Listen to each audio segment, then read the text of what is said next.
जय हिंद। मैं दुर्गेश तिवारी आप सभी को अपने YouTube चैनल कमांडर क्लासेस में स्वागत करते हैं। कैसे हो बताओ, कैसे हो? अभी सब कैसे हो?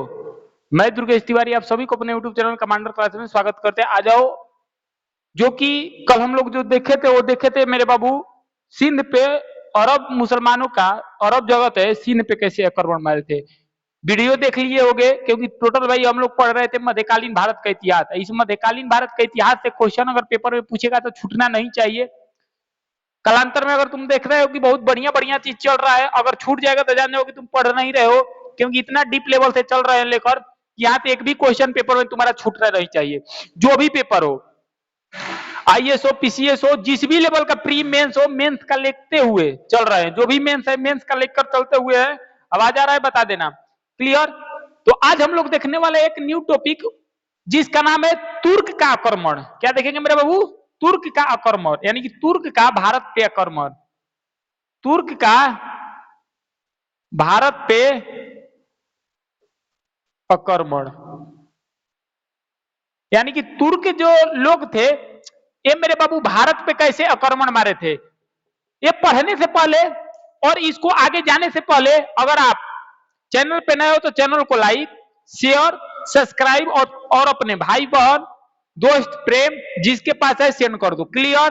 तो आज हम लोग देखने वाले हैं तुर्क पे भारत का आक्रमण, शुरू से लेकर लास्ट तक रहना। इसमें बहुत कुछ नया देखने वाले हो, बहुत कुछ नया। ऐसा ऐसा चीज देखोगे कि जो कि मेरे बाबू मिला नहीं है, पढ़ोगे नहीं। क्लियर? जो कि कहीं नहीं मिला होगा और यहाँ पे पढ़ोगे, जो कि हर बार पेपर में कहीं ना कहीं तुमसे पूछा जाता है। क्लियर? डाउट है तो अभी भी ना हो तो चैनल को लाइक शेयर सब्सक्राइब करो। देखो, हम लोग पढ़ेंगे तुर्क पे, तुर्क जैसे भारत पे आक्रमण मारा था। इसमें दो पार्ट पढ़ेंगे। कितने पार्ट? दो पार्ट। दोनों पार्ट है, ध्यान रखना। ये जो पहला पार्ट है, इस पे पहला पार्ट बनेंगे महमूद गजनबी। महमूद गजनबी, महमूद गजनबी। तो दूसरा पार्ट पढ़ेंगे, ये पढ़ेंगे महमूद गौरी, मोहम्मद गौरी। क्लियर? हम दो पार्ट पढ़ेंगे इस पे। पहला है महमूद गजनबी और दूसरा है मोहम्मद गौरी। हम तुर्क भारत पे जो आक्रमण पढ़ेंगे वो पढ़ेंगे दो पार्ट में। एक पढ़ेंगे मोहम्मद गजनबी और एक पढ़ेंगे मोहम्मद गौरी।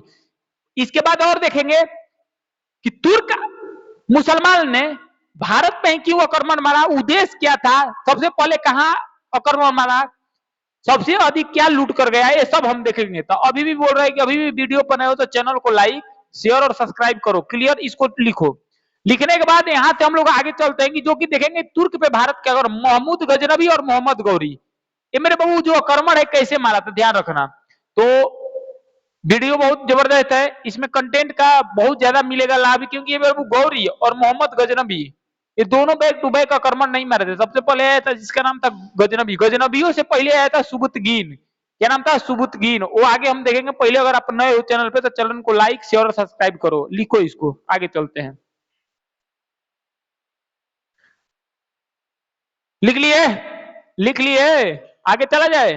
चलो आगे चलते हैं, देखते हैं कि पहले देखो, समझो वह बात। पहले देखते हैं कि तुर्क जो है, अब कहानी सुनना। ये जो तुर्क है, तुर्क थे कौन? ये तुर्क थे कौन तो ध्यान रखना। उत्तर पश्चिम में चीन के तरफ, उत्तर पश्चिम में चीन की तरफ एक जाति रहा करती थी, जिस जाति का नाम था लड़ाकू जनजाति। जिस जाति का नाम था लड़ाकू जनजाति, या चाहे बर्बर जाति। कौन थी? बर्बर जाति। उत्तरी पश्चिमी में, यानी कि उत्तरी पश्चिमी में, उत्तरी पश्चिमी में एक जनजाति रहा करती थी। क्या रहती थी? जनजाति। जी जनजाति का नाम था मेरे बाबू लड़ाकू जनजाति। लड़ाकू जनजाति है बर्बर जनजाति, इसी का नाम था बर्बर जनजाति। क्या नाम था? बर्बर जनजाति। इन दोनों का नाम था कि उत्तर पश्चिम में एक जनजाति रहा करती थी, जिस जनजाति का नाम था लड़ाकू जनजाति या चाहे बर्बर जनजाति। क्लियर? मेरे बाबू उत्तर पश्चिम में देखोगे तो चीन के तरफ, किसके तरफ? चीन के तरफ। चीन के उत्तरी पश्चिम में, कहां पे? चाइना के, चाइना के उत्तरी पश्चिमी में एक जनजाति रहा करती थी, जिस जनजाति का नाम था लड़ाकू जनजाति चाहे बर्बर जनजाति। ये रहा करती थी। और मध्य एशिया में, मध्य एशिया में यानी कि मिडिल एशिया में जिस वंश का शासक था उस वंश का नाम था उमैया वंश। क्या नाम था? उमैया वंश। मध्य एशिया में, मध्य एशिया में जिस वंश का शासक था उस वंश का नाम था उमैया वंश। क्या नाम था? उमैया वंश। उमैया वंश। अब समझना, यानी कि चीन के उत्तरी पश्चिमी में जो जनजाति रहा करती थी, इनका नाम था लड़ाकू जनजाति या बर्बर जनजाति। क्लियर? और बात समझना, जो मध्य एशिया में, मध्य एशिया में जो वंश था उस वंश का नाम था उमैया वंश। क्या नाम था? उमैया वंश। अब उमैया वंश था जो मध्य एशिया में, इनके दबाव के कारण, इन्हें दबाव बनाया किसको? इनको दबाव बनाया। दबाव बनाने के कारण ये लड़ाकू जनजाति और बर्बर जनजाति जो है, ये मेरे बाबू इस्लाम धर्म कबूल कर लिए। क्या कर लिए? इस्लाम धर्म क्या कर लिए? कबूल कर लिए। कौन? ये लड़ाकू जनजाति चाहे बर्बर जनजाति। ये क्या कर लिए? इनके दबाव के कारण उमैया वंश ने दबाव बनाया किसको? लड़ाकू जनजाति और बर्बर जनजाति को। और इनके दबाव बनाने के कारण ये लड़ाकू जनजाति और बर्बर जनजाति जो चीन के उत्तरी पश्चिमी में रहते थे, ये इस्लाम का धर्म अपना लिए।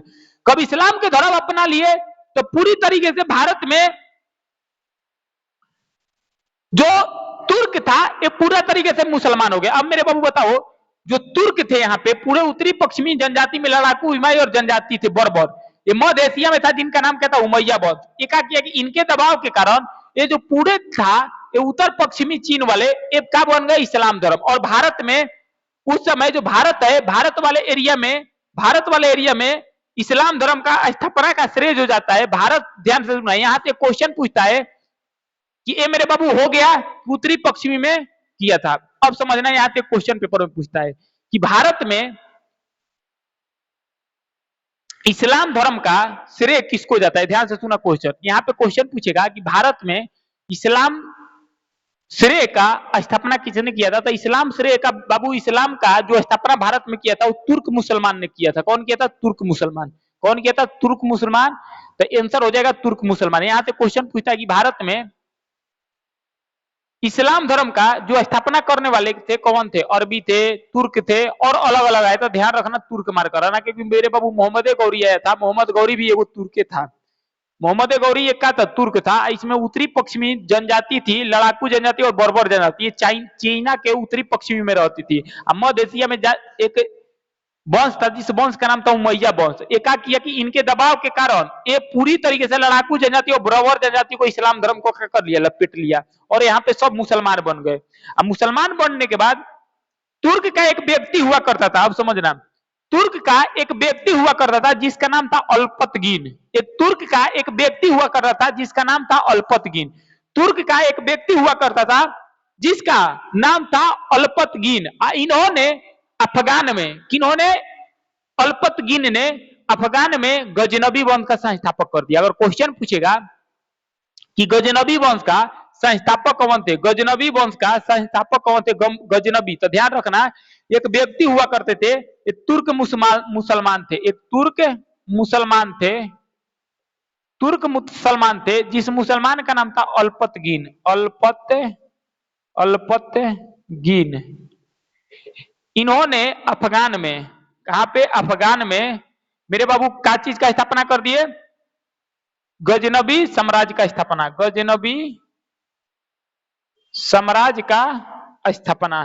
तो यहां से तुमसे क्वेश्चन एक पेपर में पूछेगा कि गजनबी साम्राज्य का स्थापना किसने किया था। क्वेश्चन पूछेगा कि गजनबी साम्राज्य का जो स्थापना है किसने किया था, जिसका नाम था अल्पतगीन। क्या नाम था? अल्पतगीन। क्या नाम था? अल्पतगीन। कहां किए थे? अफगानिस्तान में। कहां किए थे? अफगानिस्तान में।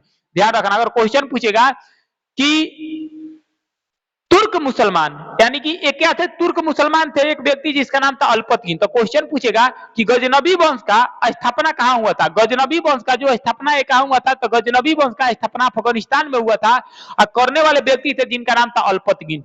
करने वाले व्यक्ति का नाम क्या था? अल्पतगीन। करने वाले व्यक्ति का नाम अल्पतगीन। तो क्वेश्चन पूछेगा कि तुर्क मुसलमान, ये तुर्क मुसलमान थे जिसका नाम था अल्पतगीन। करने वाला था, डायरेक्ट पूछा गजनबी साम्राज्य का स्थापना किसने किए थे? अल्पतगीन।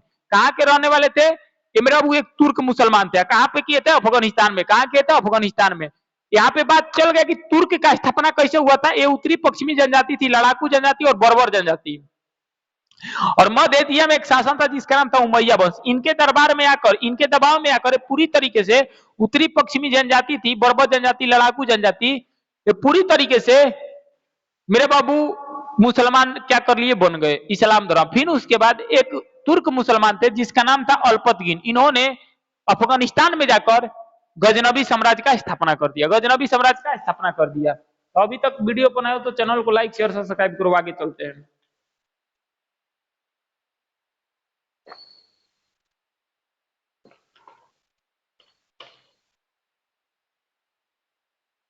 अब चलते हैं आगे। स्थापना करने के बाद अल्पतगीन का अलग अलग राजा हुए, अलग अलग राजा हुए, जिसका नाम था, स्थापना करने के बाद गजनबी वंश में एक अलग अलग राजा हुए, यानी कि एक अलग अलग राजा हुए। गजनबी वंश का जो संस्थापक थे उनका नाम क्या था, गजनबी वंश का संस्थापक थे जिनका नाम था अल्पतगीन। क्या नाम था, अल्पतगीन। अगर बात किया जाए अल्पतगीन के बारे में तो मेरे बाबू गजनबी वंश का, गजनबी गजनबी गजनबी वंश का जो संस्थापक था वो व्यक्ति था जिसका नाम था, बता दिए, अल्पतगीन। क्या नाम था, अल्पतगीन। किस एरिया में किया था, अफगानिस्तान में। कहां पे किया था, अफगानिस्तान में। जिसका नाम क्या था, गजनबी वंश का जो स्थापना किया था अल्पतगीन किया था अफगान में। इसके बाद जो अगला राजा है, इसके बाद जो अगला राजा है, जिस राजा का नाम था इसाक। क्या नाम था, इसाक। क्या नाम था, इसाक। इसके बाद जो अगला राजा है इसका नाम था बलकतगीन। क्या नाम था, बलकगीन। अगर अगला बाद इसके बाद अगर राजा है चिराई। क्या नाम है, चिराई। इसके बाद अगला राजा कौन है, चिराई। इसके बाद जो अगला राजा है जिसका नाम था सुबुक्तुगीन। सुबुक्तुगीन। क्या नाम था, सुबुक्तुगीन। अगर अगला देखो ये सब राजा हुए। अल्पगीन के बाद अगला राजा इसाक। इसाक के बाद बलकतगीन। बलकदीन के बाद चिराई। चिराई के बाद सुबुक्तगीन। ये अलग अलग राजा हुए। क्लियर हो गया। अब इसके बाद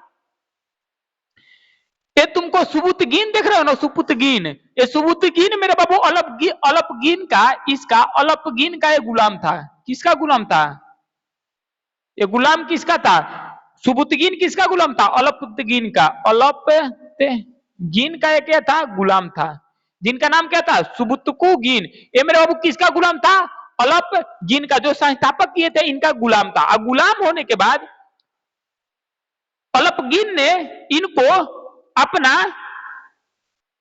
अपना दामाद चुना। समझना कहानी। सुबुतगीन ने अल्पगीन को अपना दामाद, यानी कि सुबुतगीन का यानी कि अल्पगीन है, ये दामाद बना लिया। किसको दामाद बना लिया, इनको। कौन बना लिया, अल्पगीन को ये दामाद बना लिया, जिसका नाम क्या है, सुबुक्तुगीन को। कौन दामाद बना लिया, अल्पगीन। और उसके बाद अल्पगीन ने इनको एक उपाधि धारण दिया, एक उपाधि दिया जिसका नाम है उमरा और दौला की उपाधि। कौन दिया, सुबुतुगीन को दिए, जिसका नाम था अल्पतगीन। क्या दिए, उमीर उल उमरा की उपाधि। उमीर उल उमरा की उपाधि। उमीर उल उमरा की उपाधि। तो ध्यान से सुनना, क्वेश्चन पूछा होगा कि उमीर उल उमरा की उपाधि। अमीर उल उमरा की उपाधि है, ये किसने दिए थे, ये दिए थे अल्पतगीन। किसने दिए थे, अल्पतगीन। ये किसको दिए थे, ये सुबुक्तुगीन को। ध्यान रखना है, पेपर में क्वेश्चन पूछ चुका है कि मेरे बाबू अमीर उल उमरा की उपाधि, अमीर उल उमरा की उपाधि ये किसने दिए थे, ये दिए थे अल्पतगीन ने। किसको दिए थे, सुबुतगीन को। ध्यान रखना है, उपाधि है, पेपर में हजारों बार पूछ चुका है कि मेरे बाबू गजनबी वंश का संस्थापक थे अल्पतगीन। इसके बाद आया राजा इसाक। इसाक के बाद बलकतगीन। बलकतगीन के बाद चिराई। चिराई के बाद सुबुक्तुगीन। सुबुक्तुगीन किसका गुलाम था, अल्पतगीन का। अल्पतगीन ने इनको अपना दामाद बना लिया। दामाद बनाने के बाद अल्पतगीन ने इनको एक उपाधि दिया, जिस उपाधि का नाम है मेरे बाबू उमीर उल उमरा की उपाधि। उमीर उल उमरा की उपाधि दिया। और इसके बाद इनका मृत्यु हो गया। मृत्यु हो गया इनका 1998 में, 1998 में सुबुतगीन का मृत्यु हो गया 1998 में। एका हो गया, मृत्यु हो गया। कौन? जिनका नाम है सुबुक्तुगीन। सुबुक्तुगीन के लड़का हुआ जिसका नाम था मोहम्मद गजनबी। इनके लड़का हुआ, इनका पुत्र हुआ, और जो पुत्र का नाम था मोहम्मद गजनबी। मोहम्मद गजनबी। अब बताओ, इतना हम लोग पढ़े हैं काहे लिए? हम लोग पढ़े हैं मोहम्मद गजनबी जी के, डायरेक्ट हम यहाँ पे लिख देते कि मोहम्मद गजनबी कौन था, मोहम्मद गजनबी ये था, समझ में नहीं आता। तो हम लोग इतना पढ़े हैं, पूरे डिटेल से मोहम्मद गजनबी के बारे में पढ़े हैं कि मोहम्मद गजनबी कैसे आया। तो गजनबी वंश का संस्थापक थे अल्पतगीन। अफगानिस्तान में किए। उसके बाद अगला राजा है इसाक। इसाक के बाद बलकतगीन। बलकतगीन के बाद चिराई। चिराई के बाद सुबुक्तुगीन। और सुबुक्तुगीन किसका गुलाम था? अल्पतगीन का। और अल्पतगीन का दामाद था ये। अल्पतगीन ने अपना शादी लड़की से करवा दिया इनको, सुबुक्तगीन के। तो अल्पत ये दामाद किसको ये दामाद मान लिया अल्पतगीन इसको। और इसके बाद अमीर उल उमरा की उपाधि दी है, जिसका नाम क्या था मेरे बाबू? अल्पतगीन। किनको? सुबुक्तुगीन को। सुबुक्तुगीन का जो मृत्यु हुआ था 1998 में हो गया था, 1998 ईस्वी पूर्व में। और इसके बाद इनका जो अगला पुत्र आया, शासक बना, जिसका नाम था महमूद गजनबी। ये आके गजनी वंश का शासक किया। अब बताओ, नहीं आया समझ में? इतना पूरा किया है। अगर क्वेश्चन पूछेगा, देखो पेपर में क्वेश्चन कैसे पूछेगा कि भारत पे, ध्यान से सुना क्वेश्चन, भारत पे सर्वप्रथम तुर्क आक्रमण, भारत पे सर्वप्रथम तुर्क आक्रमण करने वाले राजा कौन थे? जिसका नाम था सुबुक्तुगीन। ये पंजाब के हिंदू शाही वंश पे सबसे पहले आक्रमण मारा था। इसको लिख लेना कि भारत में सबसे पहले, भारत में लिख लो, लिखेंगे क्या हम बता देते हैं, लिख लो, हिंदू शाही वंश। हिंदू शाही वंश ये पंजाब में है। कहां है? पंजाब में।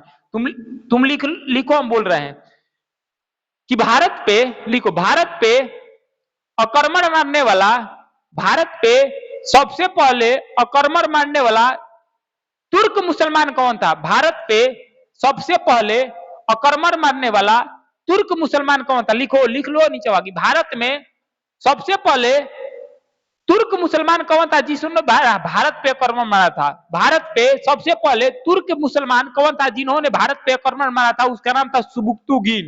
ये कहां मारा था? पंजाब के हिंदू शाही वंश पे। कहां मारा था? हिंदू शाही वंश पे। तो ध्यान से सुनो एक बार और क्वेश्चन, क्वेश्चन पूछेगा पेपर में कि भारत पे सर्वप्रथम आक्रमण करने वाले तुर्क मुसलमान कौन थे? सर्वप्रथम सबसे पहले तो ये थे जिनका नाम क्या था? सुबुक्तुगीन। ये किस वंश के, कहां मारे थे? ये पंजाब में हिंदू शाही वंश पे मारे थे। तो क्लियर हो गया। अब देखते हैं मोहम्मद गजनबी। अब मोहम्मद गजनबी को पढ़ते हैं कि मोहम्मद गजनबी क्या था, मोहम्मद गजनबी कैसे था। मोहम्मद गजनबी ने, मोहम्मद गजनबी के बारे में पढ़ा जाए तो अभी तक फिर बोल रहे हैं कि अगर वीडियो ओपन है तो वीडियो को पहला नंबर लाइक, दूसरा का नंबर शेयर और तीसरा का नंबर सब्सक्राइब। देखो तबीयत सही नहीं है, मन नहीं कर रहा है क्लास लेने को, पूरी तरीके से थक चुके हैं, पूरी तरीके से एनर्जी मतलब डाउन हो चुका है। आज ज्यादा क्लास ज्यादा लंबा जी भी नहीं करेगा, हो सकता है तो मुश्किल 45-40 मिनट का, 30-40 मिनट का क्लास जाएगा, क्योंकि मेरे को मन थोड़ा सा भी नहीं कर रहा है, थोड़ा सा भी, इतना सा भी मन नहीं कर रहा है। हम कैसे पढ़ा रहे हो हमको ही मालूम है, हम कैसे पढ़ा रहे हैं हमको ही मालूम है। वो तो ज्यादा लंबा क्लास आज नहीं जाएगा, क्योंकि मेरा थोड़ा सा भी हिम्मत नहीं कर रहा है, पूरा पैर दर्द कर रहा है खड़ा होते होते। तो जितना लंबा क्लास चल रहा है छेड़ ठाल कर ले जा रहे हैं। उसके बाद जैसे ही थोड़ा सा मन सही नहीं करेगा बंद कर देंगे, ठीक है? तो समझ जाना तुम लोग, न कि लगा मैसेज करने सर बंद हो गया। तो इसको अगर जहां तक छूट जाएगा उसके बाद कल देखेंगे इसके आगे, ठीक है? तो यहाँ पे जब तक पढ़ रहे हैं पढ़ लो। तो गजनबी वंश का संस्थापक थे अल्पतगीन, अफगानिस्तान के हिंदू वंश के शासक थे। अमीर उल उमरा की उपाधि दिए थे जिनका नाम क्या था? अल्पतगीन किसको? सुबुक्तुगीन को। इनका पुत्र है मोहम्मद गजनबी। अब चलते हैं मोहम्मद गजनबी को पढ़ते हैं कि मोहम्मद गजनबी क्या था। हेडिंग डालो मोहम्मद गजनबी। क्या नाम था? मोहम्मद गजनबी। हेडिंग डालोगे मोहम्मद गजनबी। मोहम्मद गजनबी, मोहम्मद गजनबी, मोहम्मद गजनबी। क्या डालोगे? मोहम्मद गजनबी। मोहम्मद गजनबी का भारत पे आक्रमण। मोहम्मद गजनबी क्या? मोहम्मद महमूद महमूद गजनबी, गजनबी का भारत पे आक्रमण।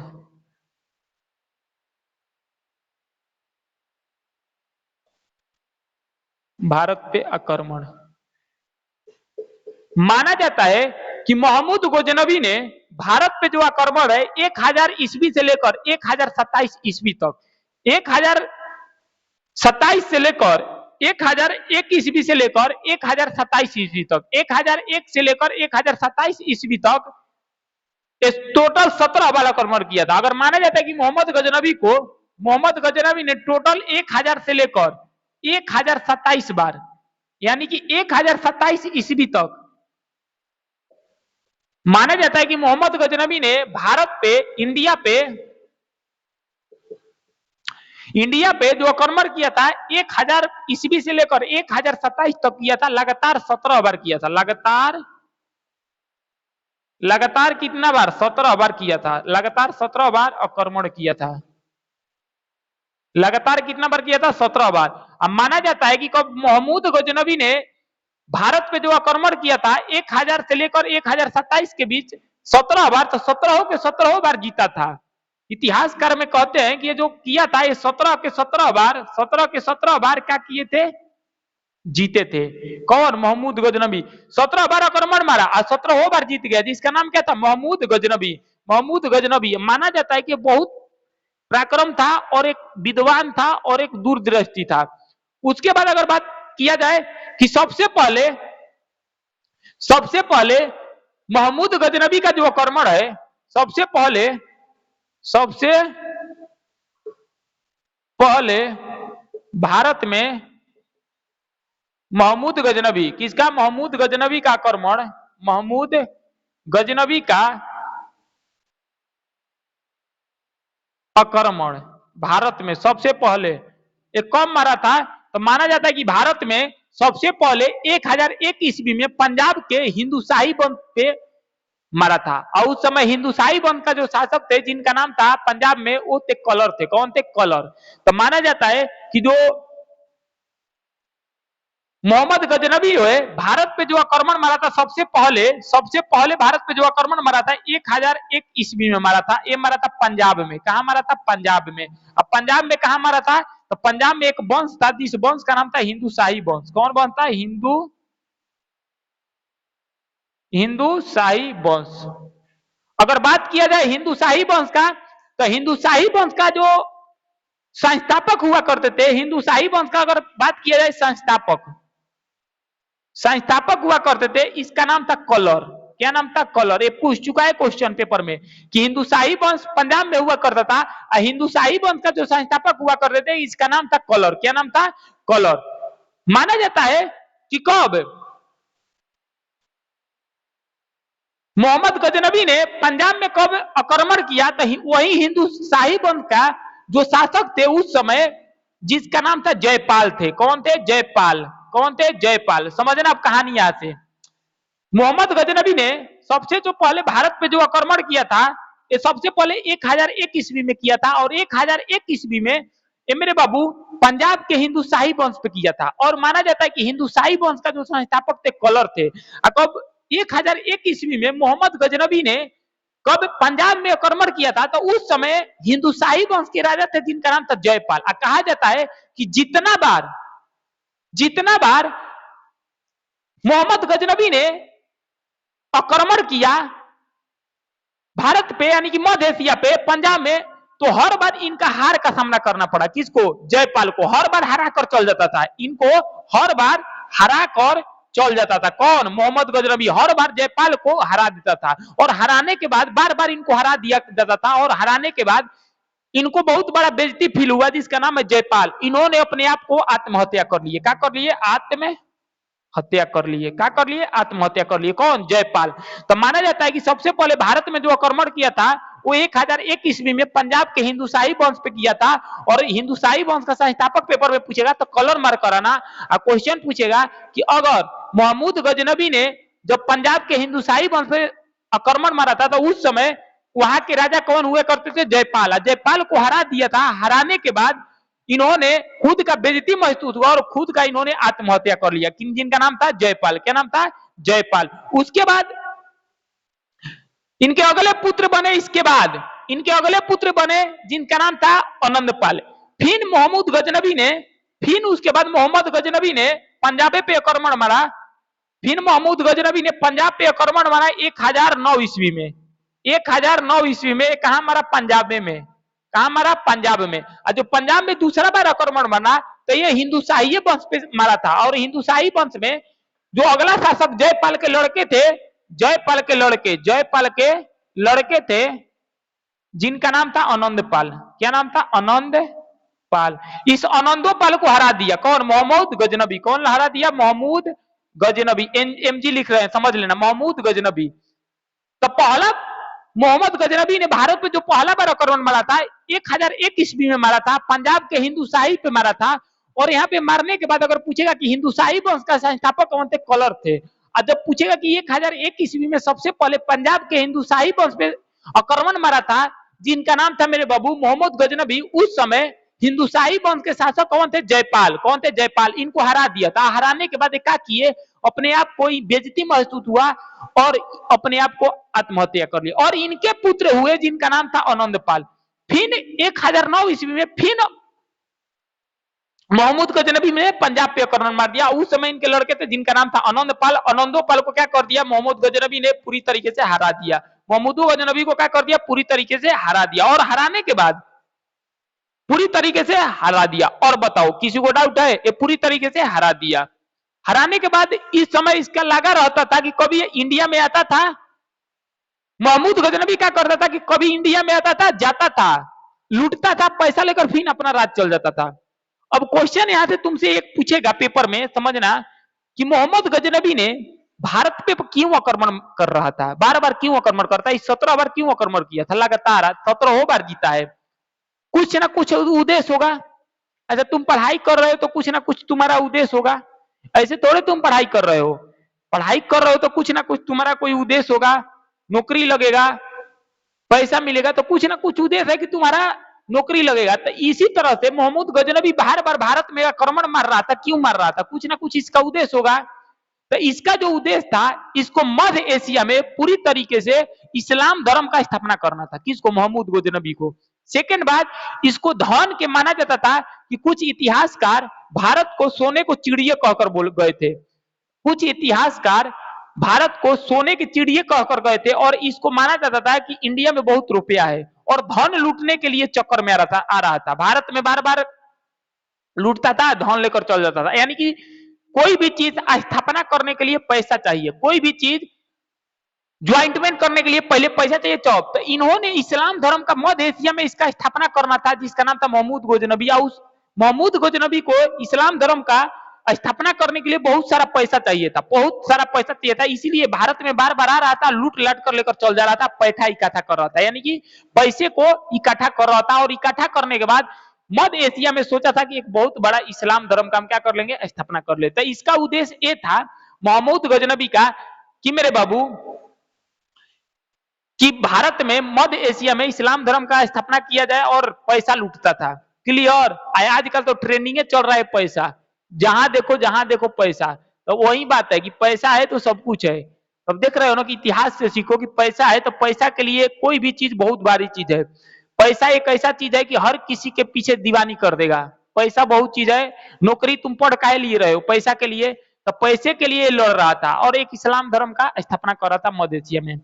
आजकल के बहुत ज्यादा एक ट्रेंडिंग हो रहा है, बोले तो जा नहीं सकता है, लेकिन सुन लो कि हमको छोड़ दिया, वो छोड़ दिया।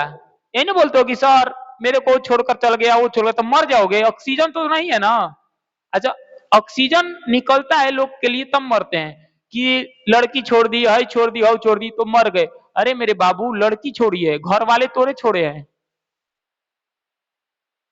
लड़की छोड़ दिए तो जाने ना दो, एक जगह आएगी दूसरा आएगी। ट्रेन की तरह होती है, बस की तरह होती है। तो ध्यान रखना, अपना फोकस करो और पढ़ते रहो। इतना नहीं है। अगर बोल दी कि हाँ बात कर रहे हो, अगर बोल दी कि हमको बात नहीं करना है, तो डायरेक्ट ट्रेनिंग में रखो, फोन तुरंत काटो, ब्लॉक कर दो, तुरंत ब्लॉक कर दो, तुरंत जाओ काम करो। है तो तुरंत ब्लॉक मार दो। अगर कोई बोले कि हमको तुमसे बात नहीं करना है, तो बोला कि ठीक है जल्दी जाओ यहाँ से, कोई जरूरत नहीं है, तुम जल्दी जाओ, एकदम जल्दी जाओ यहाँ से। जल्दी जाकर तुरंत उसका नंबर ब्लॉक मार दो। लड़की के पीछे मत भागो, वो तुम्हारे पीछे भागेगी। कामयाब हो जाओगे तो, कब कामयाब हो जाओगे तो तुम्हारे पीछे पीछे आएगी। जिस दिन कामयाब नहीं हो गए वो तुम्हारा पीछे पीछे का दूर तक परछाई नहीं बनेगी। अरे यार, इंसान पे भरोसा कर सकते हो, तुमको पता है कि तुम हर एक हालत समय में, खराब समय में कोई किसी का साथ नहीं देने वाला है। यानी कि तुम भी देखते हो कि अभी हम सही हैं और खुद का जो परछाई है अंधेरा में परछाई छोड़ देता है। तो याद रखना कि कोई किसी के लिए नहीं है, पढ़ो दबाकर, इसमें कुछ नहीं है। फिर बोल रहे हैं अपने आप को 6 से 7 महीना एक कमरे में बंद कर लो और दुनिया को पता लगे कि ये मर गया है। अपने आप को 6 से 7 घंटा, यानी कि 6 से 7 घंटा रोज पढ़ो और 6 से 8 महीना, मान के चलो साल भर, एक रूम में अपने आप को बंद कर दो और लगे दुनिया को कि ये क्या हो गया, मर गया है। और कब निकलोगे ना सक्सेस होकर, तो सूर्य की तरह चमकोगे और लोग तुमसे पूछेंगे कि बताओ अपना राज क्या था। तो एक सुनो ना कि ठुकरा दिया जिन्होंने मुझे बुरा वक्त देखकर, बोला जाता है, एक शायरी है बहुत फेमस है, ठुकरा दिया जिन्होंने मेरा बुरा वक्त देखकर, कसम खाता हूं कि एक ऐसा समय लाएंगे कि जो कि उनको मिलना पड़ेगा मेरे से समय लेकर, यानी कि वक्त लेकर। इसीलिए अपने आप को एकदम जबरदस्त बनाओ। तो ध्यान रखना कि मोहम्मद गजनबी यही था, अपने आप को इतना काबिल बनाओ कि उनको मिलना पड़े तुमसे टाइम लेकर। तो ध्यान रखना, मोहम्मद गजनबी का भारत पे आक्रमण था 1000 से 1027 ईस्वी में, और 1009 ईस्वी में पंजाब में मारा था। तो उस समय जयपाल था, जयपाल का लड़का था जिनका नाम था आनंदपाल। आनंदपाल को भी मार दिया, खत्म कर दिया। आनंदपाल को भी हरा दिया। हराने के बाद फिर चल गया। चलने के बाद क्या करता था, आता था पैसा लूटता था। क्यों लूटता था? क्योंकि लूटने के बाद एक पूरे इस्लाम धर्म का स्थापना करना चाहता था और पैसा लूटना चाहता था। अब जो इसका अगला आक्रमण है, अब चलते हैं। इसके बाद अगला जो आक्रमण किया मोहम्मद गजनबी ने 1008 ईस्वी में, 1009 ईस्वी में हो गया। उसके बाद फिर एक आक्रमण किया हिमाचल प्रदेश के नागरकोट में। मोहम्मद गजनबी ने फिर आक्रमण किया हिमाचल प्रदेश के नागरकोट में 1008 ईस्वी में। 1008 ईस्वी में 1008 ईस्वी में महमूद गजनबी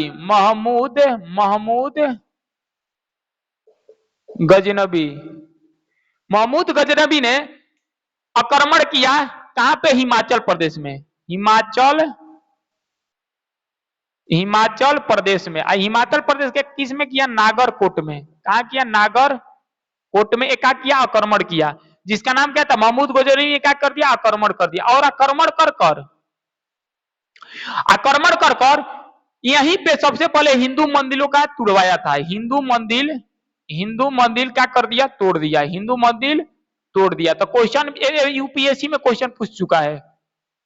ये यूपीएससी 2021, 2019, 2018, 2017, 2016, 2014 में ये लगातार क्वेश्चन पूछ चुका है कि मोहम्मद गजनबी ने सबसे पहले भारत में हिंदू मंदिर कहां पे तोड़े थे? हिंदू मंदिर कहां पे तोड़े थे? तो हिंदू मंदिर तोड़े थे जिनका नाम था हिमाचल प्रदेश के नागरकोट में। हिमाचल प्रदेश के नागरकोट में।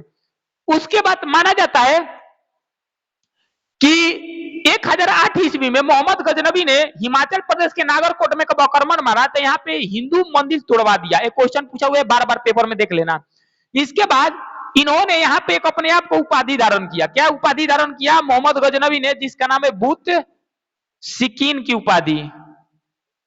ध्यान रखना, ये भी क्वेश्चन पूछता है कि यहीं पे मोहम्मद गजनबी ने एक अपने आप को उपाधि धारण किया जिसका नाम है बुत सिकीन की उपाधि। और इसका मतलब क्या होता है? मंदिर तोड़ने वाला, यानी कि मंदिर, इसको बोला जाता है कि मंदिर तोड़ने वाला।